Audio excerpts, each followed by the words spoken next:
Good morning all the students. मैं Usha Rani, Hindi educator, SRBPS online classes में आपका फिर से स्वागत करती हूँ। तो बच्चों, आज हम करेंगे कारक। कारक किसे कहते हैं, कारक के कितने भेद होते हैं और हम कारक की पहचान किस प्रकार से करते हैं। तो सबसे पहले देखिए परिभाषा। संज्ञा या सर्वनाम का क्रिया तथा वाक्य के दूसरे शब्दों के साथ संबंध जोड़ने वाले चिन्हों को कहा जाता है कारक। इन चिन्हों को कारक की विभक्ति या परसर्ग भी कहा जाता है। कई बार एग्जाम में ये क्वेश्चन पूछ लिया जाता है कि परसर्ग किसे कहा जाता है। तो कारक की विभक्ति चिन्हों को क्या कहा जाता है, परसर्ग कहा जाता है। आगे देखिए, कारक के कितने भेद हैं। कारक के भेद हैं कितने, 8। कारक के कितने भेद हैं, 8 भेद हैं। सबसे पहले देखिए, कर्ता कारक, कर्म कारक, कर्ण कारक, संप्रदान कारक, अपादान कारक, संबंध कारक, अधिकरण कारक और संबोधन कारक। ठीक है, अब हम इनकी विभक्ति चिन्हों के साथ जोड़कर याद करेंगे। कर्ता ने कर्म को कर्ण से के द्वारा, संप्रदान को के लिए, अपादान से अलग होना, संबंध का के की रारेरी, अधिकरण में पर, संबोधन हे अरे।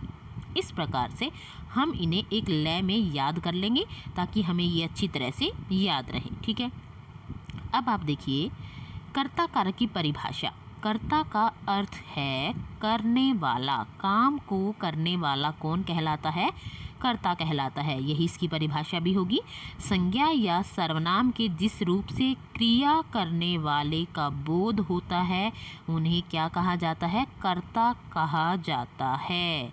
जैसे राकेश ने पत्र लिखा, तो राकेश ने, पत्र लिखने का कार्य किसने किया है, राकेश ने किया है। ठीक है, तो यहाँ पर कर्ता कौन हुआ, राकेश, और ने इसके साथ विभक्ति चिन्ह लगा हुआ है, तो राकेश ने यहाँ पर कर्ता कारक हुआ। ने विभक्ति चिन्ह आपको केवल जो भूतकाल के वाक्य होंगे केवल उनमें प्राप्त होगा। एक ऐसा वाक्य देखिए जिसमें ने विभक्ति नहीं है, फिर भी यह क्या है, कर्ता कारक है। शशि झूला झूलती है। झूलने की क्रिया यहाँ पर किसने की है, शशि ने की है।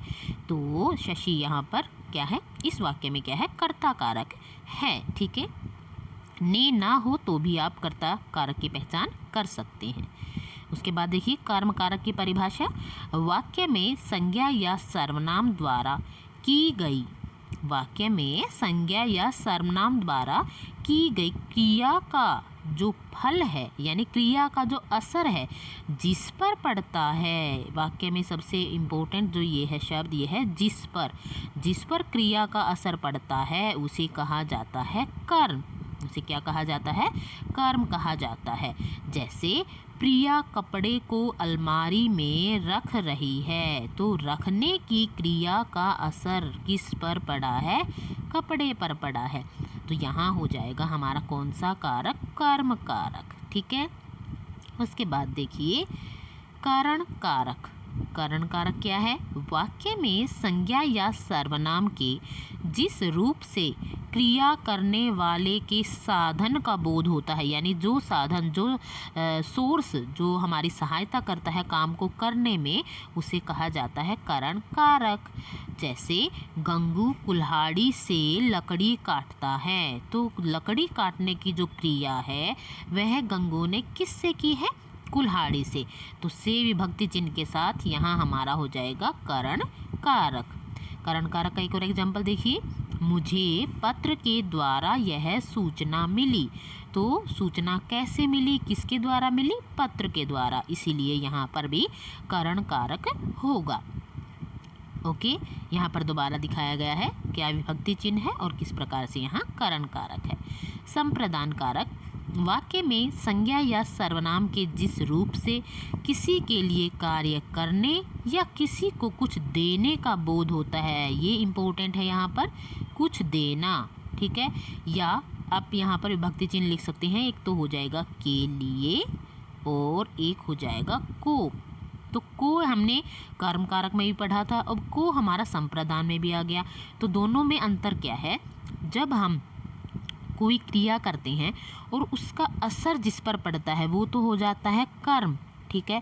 लेकिन अगर देने का भाव हो, देना हो किसी को कुछ, तो वहाँ पर जब को का प्रयोग किया जाता है तो वहाँ होता है संप्रदान कारक। ठीक है, वहाँ क्या होता है? संप्रदान कारक। जैसे पवन ने अपने दोस्त को उसके जन्मदिन पर उपहार दिया, तो विभक्ति चिन्ह यहाँ पर आपको नजर आ रहा है क्या?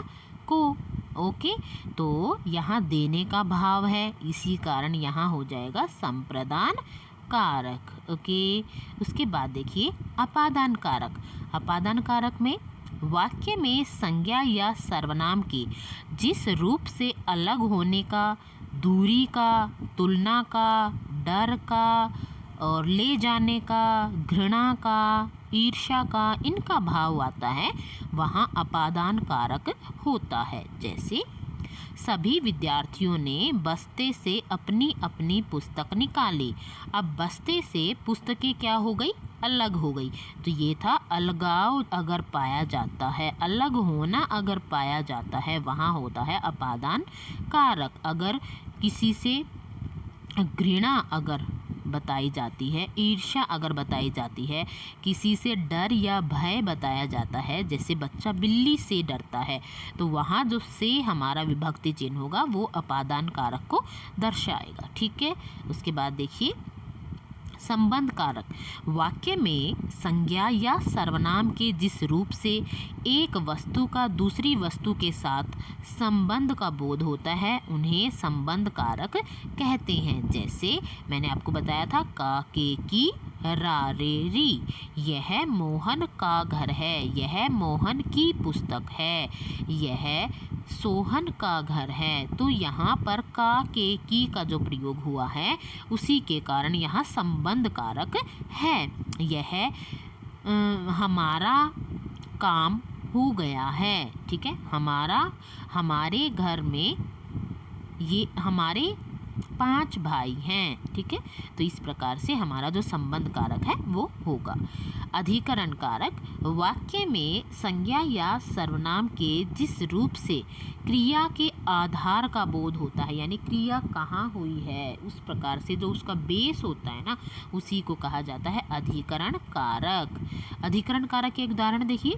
सारा सामान मेज पर रख दो। विभक्ति चिन्ह है पर और अधिकरण कारक हो गया यहाँ पर। दूसरी बात, दूसरा एग्जाम्पल होता है हमारा जो चिन्ह होता है वो होता है में। जैसे घोंसले में पक्षी बैठे हैं, तो में उनका आधार हो गया घोंसले में, तो वहाँ पर भी होगा अधिकरण कारक। संबोधन कारक देखिए। वाक्य में संज्ञा या सर्वनाम के जिस रूप से पुकारने, बुलाने या सावधान करने का भाव का बोध होता है, वहाँ होता है संबोधन कारक। जैसे अरे यह चोट कब लगी, तो अरे यहाँ पर विभक्ति चिन्ह है, संबोधन कारक इस कारण यहाँ पर हो गया। जैसे अजी सुनते हो, तो उसमें भी हो जाएगा संबोधन कारक, किसी को पुकारने का भाव है। ओके, अब देखिए विशेष। कर्ता से अधिकरण तक जो विभक्ति चिन्ह थे यानी जो परसर्ग थे वो शब्दों के अंत में लगाए जाते हैं, यानी एक वाक्य जो हमारा होता है वहाँ लगाए जाते हैं। लेकिन जो संबोधन कारक के चिन्ह हैं वो जैसे हे, अरे, अजी, ये सारे शब्द से पूर्व लगाए जाते हैं। ओके, तो ये था आपका आज का पाठ कारक। आशा करती हूँ आपको अच्छी तरह समझ आया होगा। मिलते हैं अगले वीडियो में, तब तक ओके, बाय बाय।